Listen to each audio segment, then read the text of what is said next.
Neigrihms in Shillong would soon get a critical care block sanctioned by the central government under the PM Abhim. Neigrihms director Dr.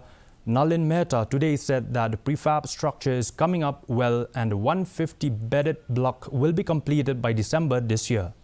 The critical care block would be of great benefit to the state as it would deal with contagious diseases. Meanwhile, Dr. Mehta informed that they are looking to put the entire institute premises under CCTV surveillance and would ensure mobile connectivity in certain parts which does not get proper mobile coverage.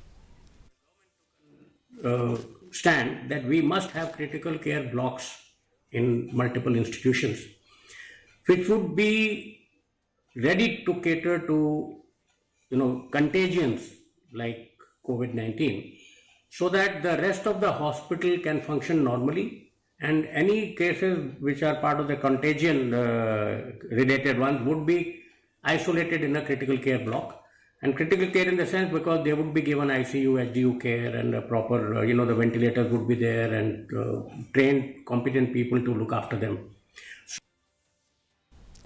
Chief Minister Conrad K. Sangma